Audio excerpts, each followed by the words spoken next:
नमस्कार दोस्तों, स्वागत है हमारे चैनल स्टडी मटेरियल में। और हम इस वीडियो में जूनियर एडिट परीक्षा को लेकर कुछ महत्वपूर्ण बातें हैं उनको लेकर हम चर्चा करने वाले हैं। तो आपको वीडियो बड़े ध्यान से और पूरी देखनी है, बिल्कुल भी दोस्तों स्किप नहीं करनी। और देखिए वीडियो को लाइक शेयर के साथ आगे ज़रूर बढ़ा दीजिए। देखिए दोस्तों, कमेंट आ रहे हैं लोगों के कि सर मेरिट लिस्ट किस हिसाब से लगने वाली है। मैं बार बार बता चुका हूँ आपको, लेकिन फिर भी लोग कमेंट कर रहे हैं। उनका डाउट जो है मन से वो निकल नहीं पा रहा कि आपकी मेरिट लिस्ट किस हिसाब से लगने वाली है। सबके मन में यही है कि आपकी मेरिट लिस्ट जो है कॉमन लगने वाली है। तो आप एक तरह से सेंस से सोचिए दोस्तों कि कॉमन मेरिट लिस्ट कब लगती है, कॉमन मेरिट लिस्ट कब लगती है और आपकी विषयवार मेरिट लिस्ट कब लगती है। ये कोई 69,000 शिक्षक भर्ती या फिर 68,500 शिक्षक भर्ती नहीं है। देखिए, एक तरह से कॉमन मेरिट लिस्ट जो है वो बेसिक में लगती है, यानी प्राइमरी। जब सारे जितने मान लीजिए 100 कैंडिडेट हैं, 100 कैंडिडेट को एक ही एग्ज़ाम पेपर दिया जाए तो वहाँ 200 कॉमन मेरिट लिस्ट लगती है। लेकिन 100 में से 20-20 करके 5 पोर्शन में अगर आपको बांट दिया और पाँचों के लिए 5 पोर्शन है और हर पोर्शन के लिए अलग अलग सब्जेक्ट दे दिया पेपर में, ठीक है ना, तो वहाँ आपकी सब्जेक्ट वाइज लगती है। अब आप जूनियर एडिट में देख लीजिए, जब आपने OMR सीट फिल करी थी तो आपने अपना सब्जेक्ट फिल किया था, और जब आप पर एग्ज़ाम पेपर आया था सामने हाथ में तो उसमें आपने अपना सब्जेक्ट जो था, यानी आपका मैथ एंड साइंस रहा, SST रहा, इंग्लिश रहा और संस्कृत और हिंदी, 5 अलग अलग सब्जेक्ट थे और आपके सब्जेक्ट के हिसाब से ही आपने OMR फिल की थी, ठीक है ना।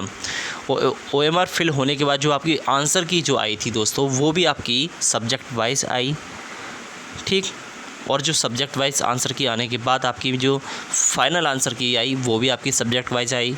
और जो संशोधित जो परिणाम आया, जो आपका रिजल्ट जो आया था वो भी आपका आंसर उसकी सब्जेक्ट के हिसाब से आया था। तो आप टेंशन ना लें, आपकी 100% जो है मेरिट लिस्ट आपकी सब्जेक्ट वाइज ही बनेगी। कोई कहता है कि कॉमन बनेगी तो उस भ्रम में ना रहें, ये सब एक तरह से अफवाह है दोस्तों और कुछ नहीं है।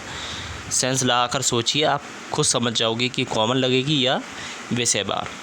अब देखिए, संशोधित परिणाम को लेकर हम बात कर लेते हैं। देखिए दोस्तों, हमने आपको बताया था कि जो पिछली बार जो आपका संशोधित जो परिणाम है जिस एजेंसी ने किया था, उस एजेंसी के थ्रू अब आपकी कॉपियाँ नहीं चेक होंगी। यानी अब जो है आयोग ने एक तो आंतरिक समिति बैठाई है जांच के लिए, और साथ में आपकी जो है एक नई एजेंसी जो है गठित कर ली है, यानी नई एजेंसी से संपर्क कर लिया है कॉपी जांचने के लिए। अब वो हो सकता है कि आज से आपकी कॉपी जांचनी चालू हो जाए।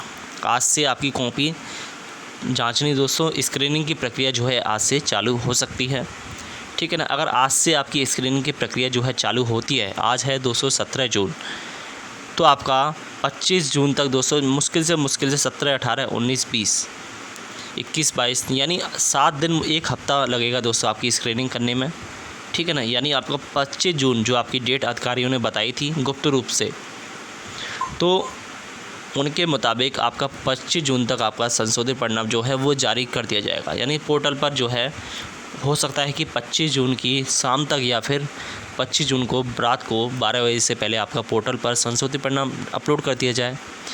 लेकिन इस बार जब आपका संशोधित परिणाम जब पोर्टल पर अपलोड हो तो आप अपना परिणाम जो है वो आप डाउनलोड कर लेना, ठीक है ना। पिछली बार की तरह आप जो है डाउनलोड नहीं कर पाए थे पिछली बार टेक्निकल इशू की वजह से, तो लेकिन इस बार आप डाउनलोड कर पाएंगे। अब देखिए, संशोधित परिणाम तो आपका आ जाएगा 25 जून तक। अब देखिए, डबल गोला वाला मामले को लेकर लेटेस्ट अपडेट क्या है वो आप जान लीजिए। डबल गोला का मामला, जैसे कि आपको पता है कि 11 मई को मुकुल गोस्वामी और 5 लोग और हैं, उन्होंने याचिका दर्ज की थी, याचिका दी थी और उस पर सुनवाई हुई थी 11 मई को।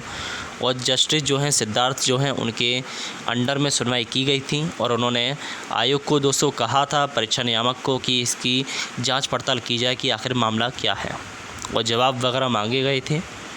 अब देखिए, टाइम ड्यूरेशन जो है इसका टाइम निकल चुका है। अब देखिए सुनवाई होगी इसकी, यानी आपकी संशोधित परिणाम और आपका मेरिट लिस्ट, इसके बीच एक प्रक्रिया और होनी है, वो है आपकी डबल गोला का मामला, ठीक है ना। मेरे हिसाब से डबल गोला नहीं जीतना चाहिए। आपकी राय क्या है दोस्तों, कमेंट में बता दीजिए। तो जो डबल गोला है दोस्तों, ये डबल गोला आपका एक तरह से जो अभी तक आपकी जो भर्ती है ना इतनी पेंडिंग, यानी अभी तक 15 नवंबर 2021 को आपको जो है परिणाम आया था परीक्षा का, और तब से अब तक जो पेंडिंग में पड़ी हुई है वो आपकी डबल गोले के मामले को लेकर ही पड़ी हुई है। यानी अगर ये डबल गोला का मामला नहीं होता तो दोस्तों आपकी भर्ती कब की निपट गई होती, ठीक है ना।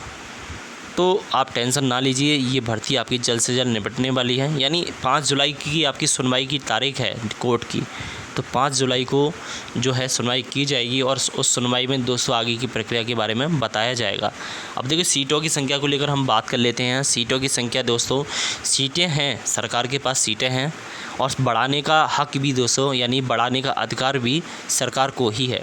यानी सरकार चाहे तो इसमें सीट बढ़ा सकती है, ठीक है ना, लेकिन अधिकारीगण कह रहे हैं कि आपकी 4000 प्लस सीटें होंगी। जब वो इतना कह रहे हैं तो कुछ ना कुछ तो दोस्तों बात होगी उसमें, कुछ ना कुछ जानकारी तो उन्हें मिली होगी कहीं ना कहीं से कि इतनी सीटें बढ़ाई जा रही हैं। क्योंकि साथियों की मदद से जो है ज्ञापन भी दिया गया था, उसमें 6000 प्लस सीटों का जिक्र किया गया था। आपने जैसा कि देखा होगा, हमने आपको दिखाया भी था उसका ज्ञापन, विनीत भदौरिया जी जो है उनका ज्ञापन दिखाया गया था आपको, ठीक है ना। तो आप निश्चिंत रहिए, आपकी सीटें 100% बढ़ेंगी दोस्तों। इतनी सीटें नहीं रहने वाली, क्योंकि इतनी सीटें रहने से दोस्तों नुकसान ही नुकसान है। और कॉमन मेरिट लिस्ट लगने से तो दोस्तों सबसे बड़ा नुकसान है, क्योंकि उसमें फिर हिंदी और संस्कृत के कैंडिडेट ही सिलेक्ट हो पाएंगे। मैथ एंड साइंस का तो दोस्तों भूल जाना कि आपका नंबर आएगा। एक तो मैथ एंड साइंस का जो एग्ज़ाम पेपर है वो भी एग्ज़ाम पेपर जो वो दोस्तों टिपिकल आया था थोड़ा, तो उसकी मेरिट लिस्ट तो डाउन जाएगी वैसे भी और सब्जेक्ट के मुकाबले। तो आपकी मेरिट लिस्ट जो है वो सब्जेक्ट वाइज ही लगने वाली है। तो दोस्तों ये थी वीडियो आज की। अगर समझ में आई हो तो इसे लाइक और शेयर ज़रूर करें। आपकी राय क्या है वो आप हमें कमेंट में ज़रूर बताएं। और देखिए चैनल पर अगर आप नए हैं, चैनल को सब्सक्राइब नहीं किया है अभी तक, तो चैनल को भी साथ में सब्सक्राइब जरूर कर लें। और जो घंटी का बटन दे रखा है दोस्तों उसे भी क्लिक कर लें, जिससे हमारी आगे आने वाली वीडियो का नोटिफिकेशन आपको सबसे पहले प्राप्त हो जाए। तो दोस्तों आज की वीडियो में बस इतना ही। आज के लिए धन्यवाद। जय हिंद।